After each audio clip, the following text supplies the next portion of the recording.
welcome back to Riding the Pine. This is our review of Game 53 of the 2020-21 Chicago Blackhawks season. Tonight, the Blackhawks fell by a score of 6-3 to the Carolina Hurricanes, dropping their sixth game in a row.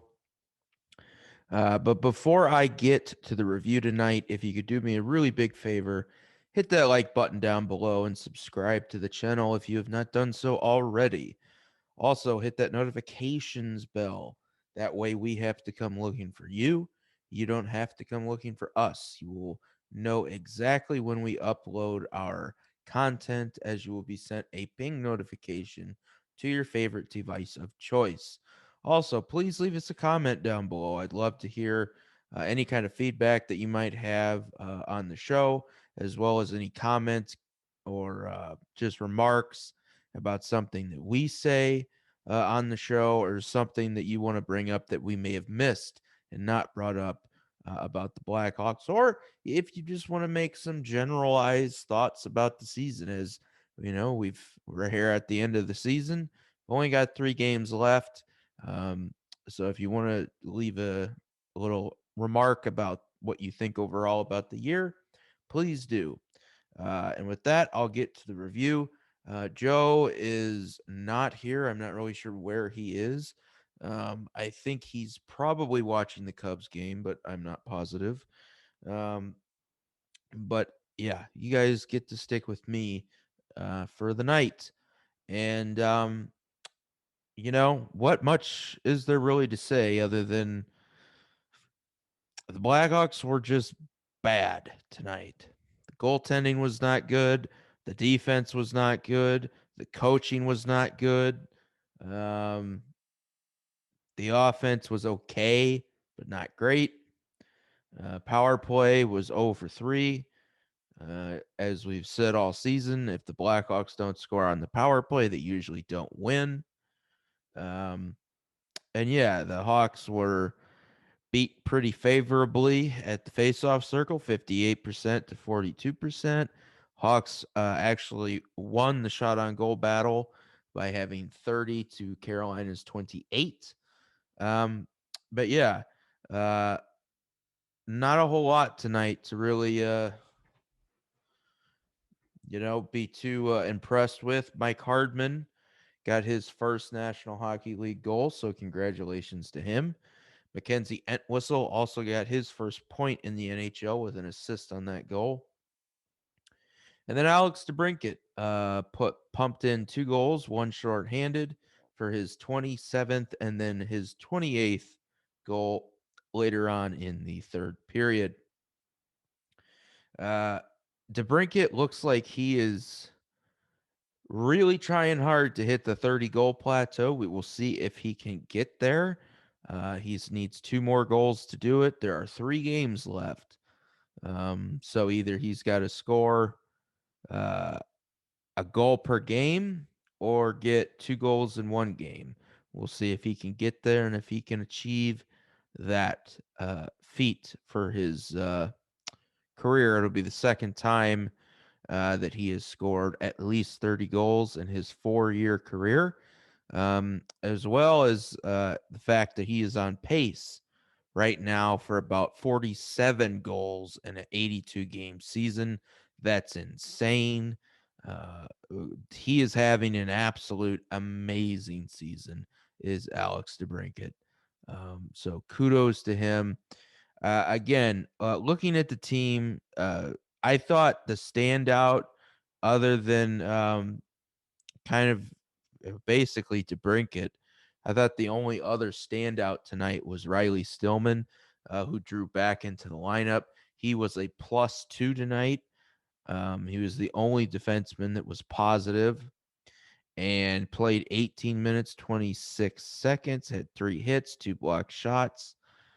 Got a minute and 18 seconds on the power play, and he had some really nice poke checks and laid out and on a couple shots, and I really liked what I saw from him.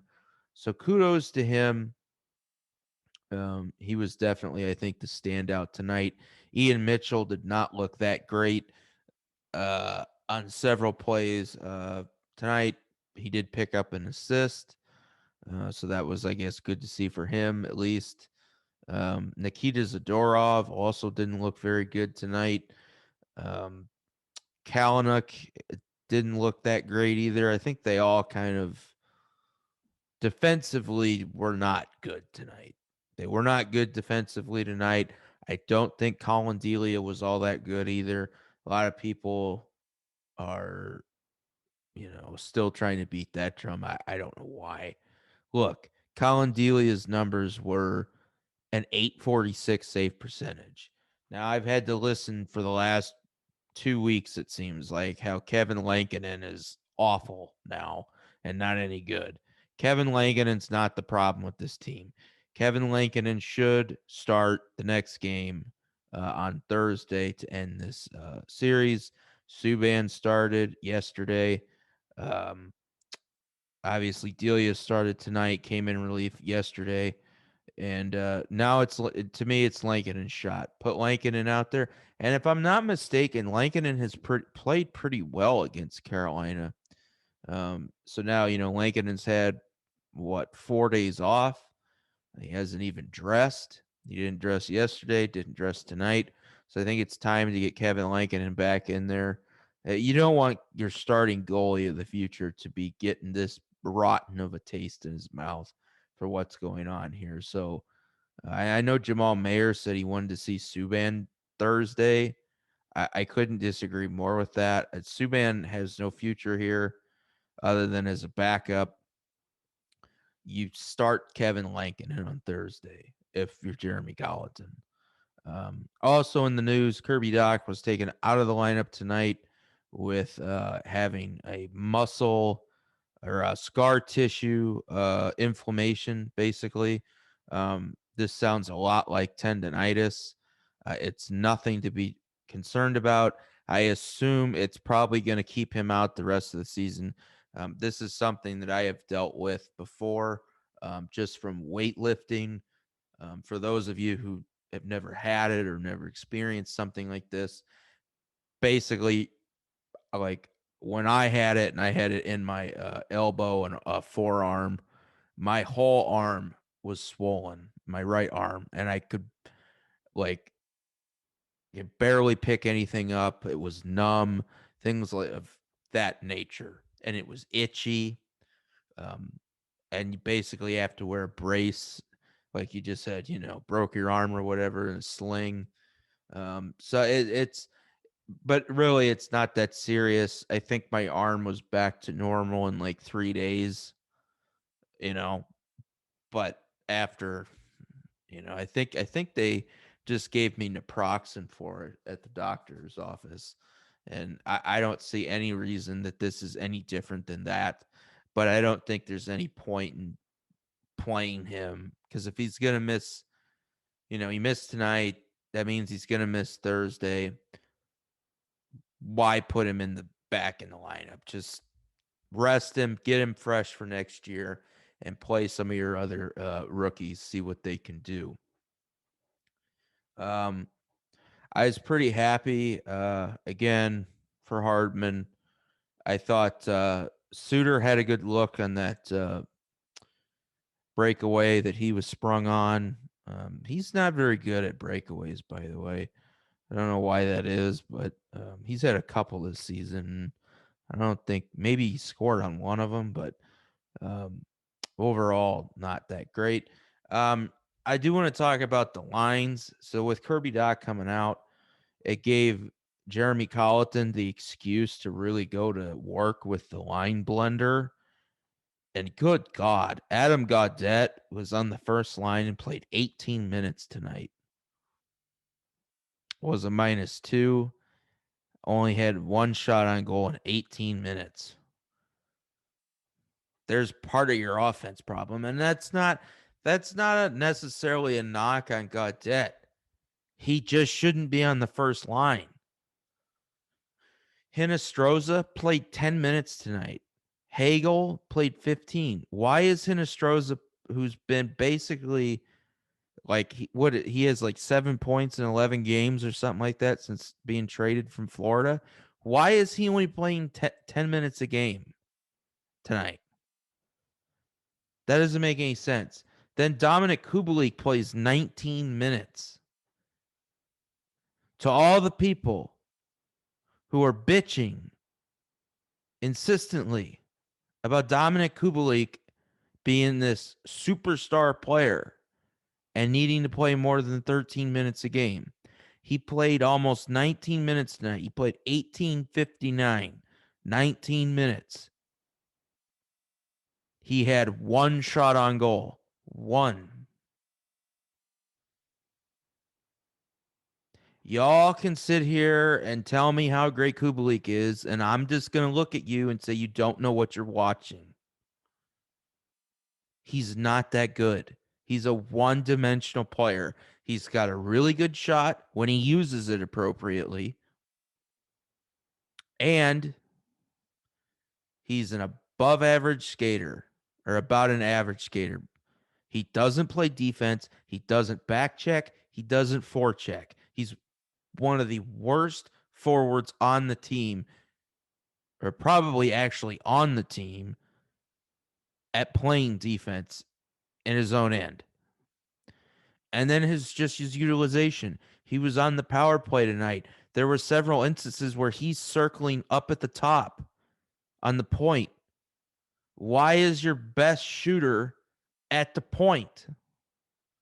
He should be down in the circles or in the slot. Why is he up at the point? This doesn't make sense. Furthermore, something else that was just awful tonight. Hawks are down 4-3. They've got a power play. There's 2.5 minutes left in the game. Coach Genius, Boy Wonder, apparently decided to pull the goalie. Why? You're on the power play. You've had no sustained pressure. You've still got your timeout. What in the blue hell are you doing? And then, because there was no communication apparently with the bench, there was no communication at all about what they were doing, because the players, as you could tell from the reaction, had no idea that the net was empty. No idea. Terrible. Look, Jeremy Colleton is a transitional head coach. Everybody knows that. Everybody. But the reality of the situation is, if you like, and I've told Joe this in our discussions, if you can, like, if Rod Brindamore is out there in free agency at the end of this year because Carolina's owner won't pony up the money, Stan Bowman better be the first guy in line. This team needs a number one veteran coach, top-notch coach, and it ain't Jeremy Colleton. Now, again, I fully suspect, as we discussed last night even, that Jeremy Colleton will be gone at the end of next season. And then Stan Bowman will go and bring in the real heir apparent to Joe Quenneville. We'll have to see who that is. I don't know. Could be a Gerard Gallant. I would really like Paul McLean. I think Paul McLean would be great. Jack Adams Award winner, hasn't gotten a second coaching gig since he was the head coach up in Ottawa. When he won the Jack Adams, took him to the Eastern Conference Final. I think there's so many things. There's so many people out there. Bruce Boudreau. There's a lot of guys who I think you could bring in. Steve Martinson. Never coached in the AHL. He's been a double-A guy his whole life, but he's got like 12 rings. Guy knows what he's doing. I can't believe. The only thing I can think of is why he hasn't gotten a call from at least an AHL club team is I think he's got a little bit of an edge to him, sort of like a Gallant, and I think maybe that's why he hasn't gotten the job from at least an AHL club. Um, so yeah, but they definitely are going to have to make a coaching change. I think that was very evident tonight. It's been evident, I think, throughout. The lineup changes tonight. None of the lines made any sense. God dead on the top line. I don't even remember what they were, but I know they were terrible. I tweeted out after I saw them, and I thought, what in the blue hell am I looking at? Awful. And I think it was Strome, right? It wasn't Strome.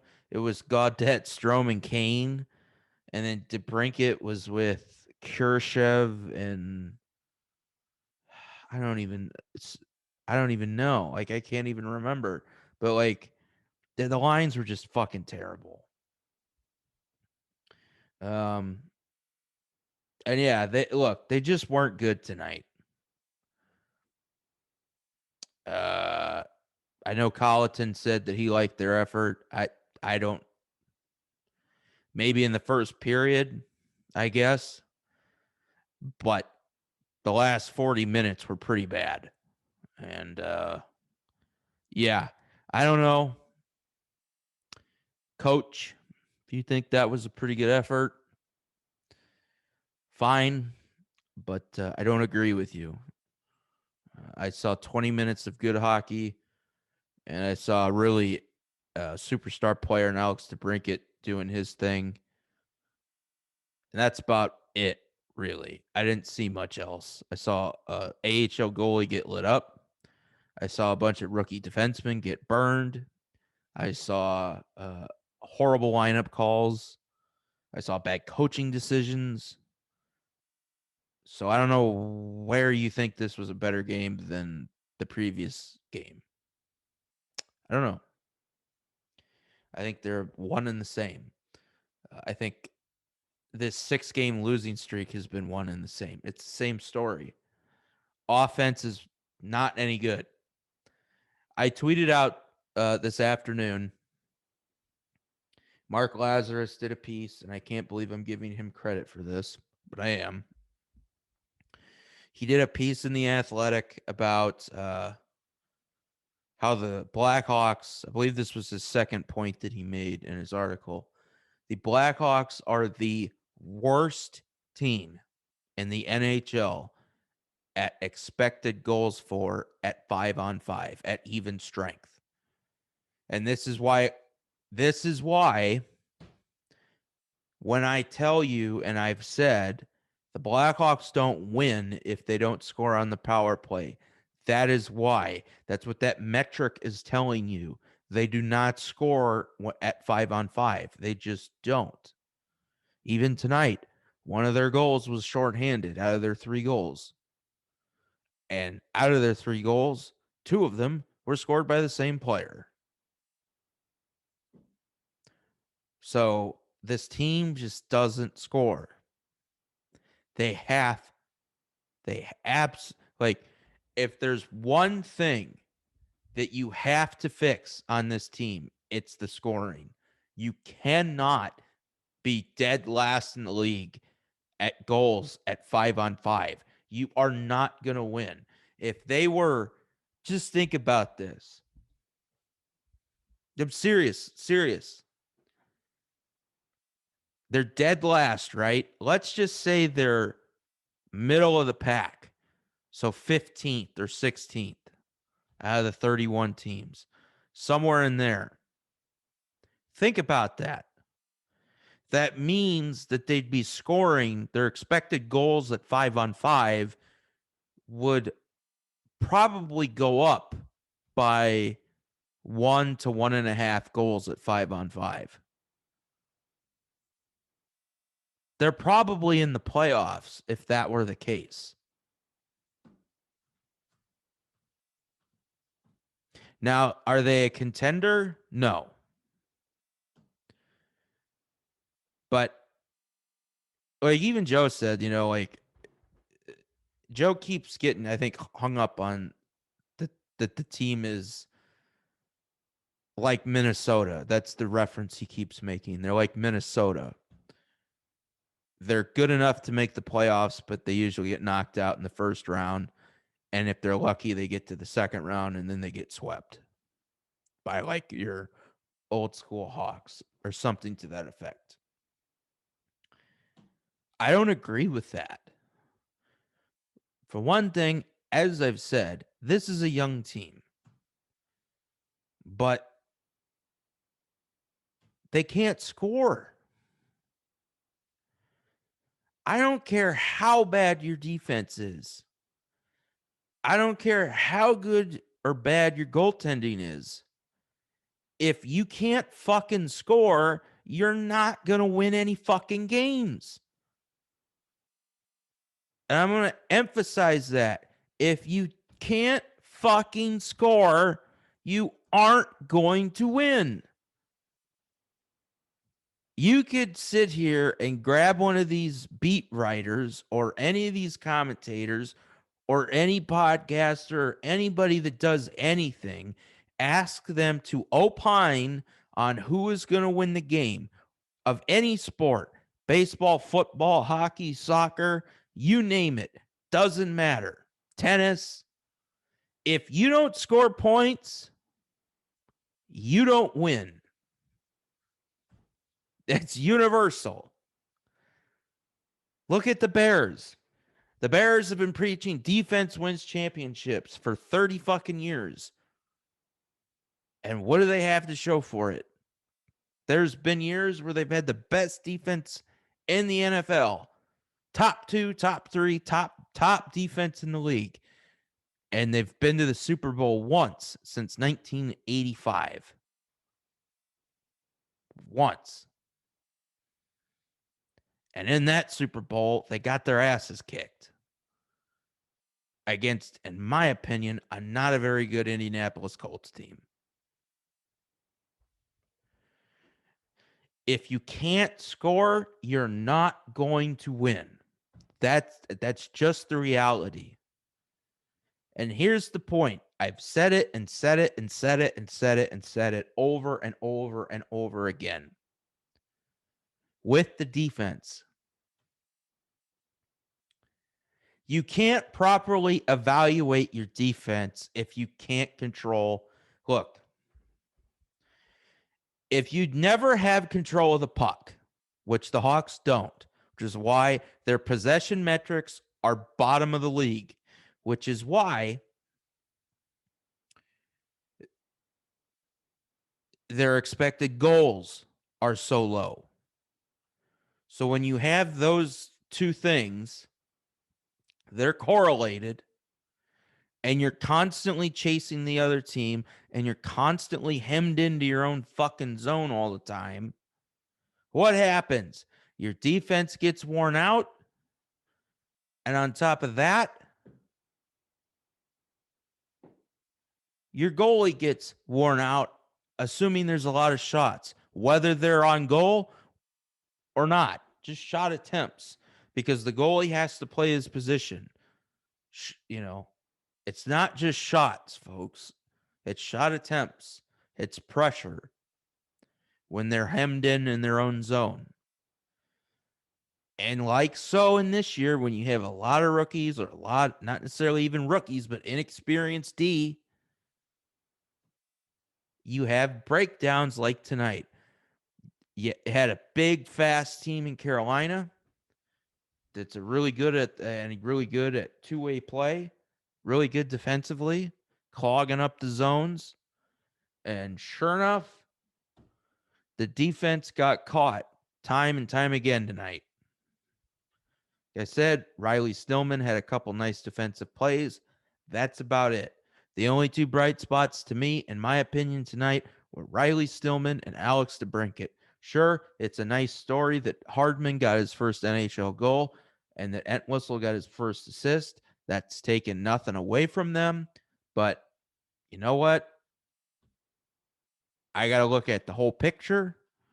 Those guys weren't huge impacts because Hardman hardly played in the third period. They talked about that tonight on the broadcast. Where was he? And I seen people talking like, why aren't we seeing the season's over? Why aren't you experimenting with shit? Why isn't, Entwistle on the power play? Why isn't Hardman on the power play? Why isn't Kalynuk on the PK? He was on the PK for 28 seconds tonight. Mitchell was on the PK for 7 seconds tonight.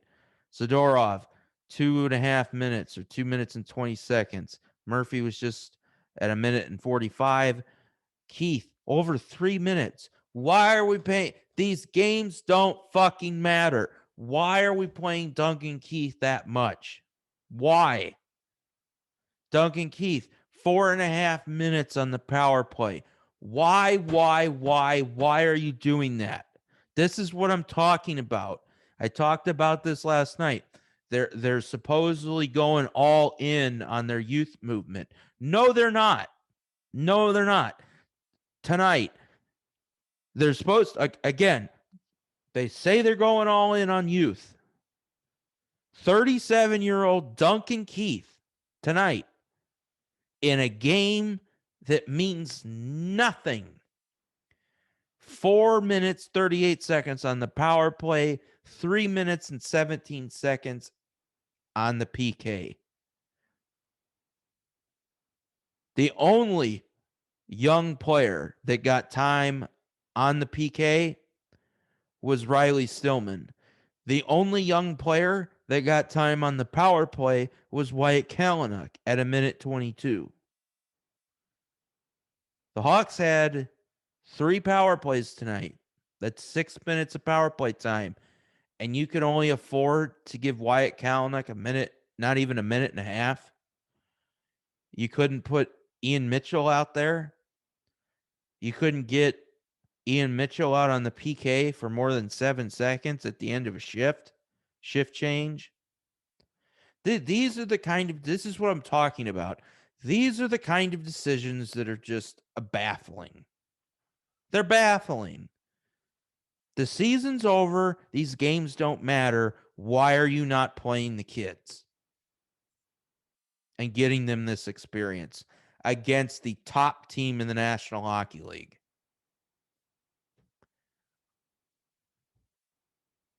But we're playing the kids. We're going in on we're going in on youth, but we're playing Duncan Keith, 37 years old, 24 fucking minutes a night.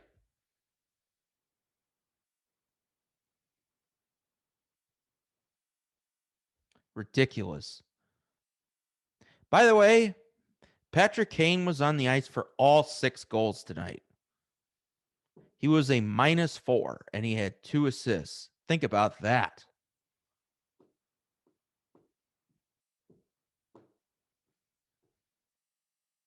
That probably says stuff about the offensive pieces he's playing with. It probably means he's playing with players that don't know how to play with him because they're intimidated by him. So they're constantly deferring to him, which invariably leads to breakdowns.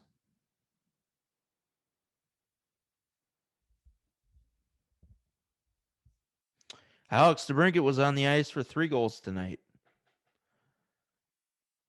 He had 2 goals of his own, finished as a -1. These are and I know a lot of people, and I agree that plus minuses and everything. Dylan Strome, -5 for Dylan Strome tonight. Dylan Strome played 13 minutes tonight, and he was in those 13 minutes, he was on the ice for 5 goals. Let me say that again. In 13 minutes, Dylan Strome was on the ice for 5 goals. So for every minute and a half Dylan Strome played, Carolina scored. Think about that. That is not good. So I'm sorry, Jeremy Colleton, but this was not a good effort. The only player that I thought was excellent tonight at forward was Alex Debrincat. And on defense, it was Stillman, Riley Stillman. That's it. Those were the two standouts tonight. And no, again, Colin Delia was not good. All these people that want to go that are on Twitter, oh, don't you blame Colin Delia? What's the difference? What is the difference between this game and any of the previous 5? It doesn't matter who's in net. The Hawks are giving up 4, 5, 6 goals a game. They're lucky if they score 3. Lucky.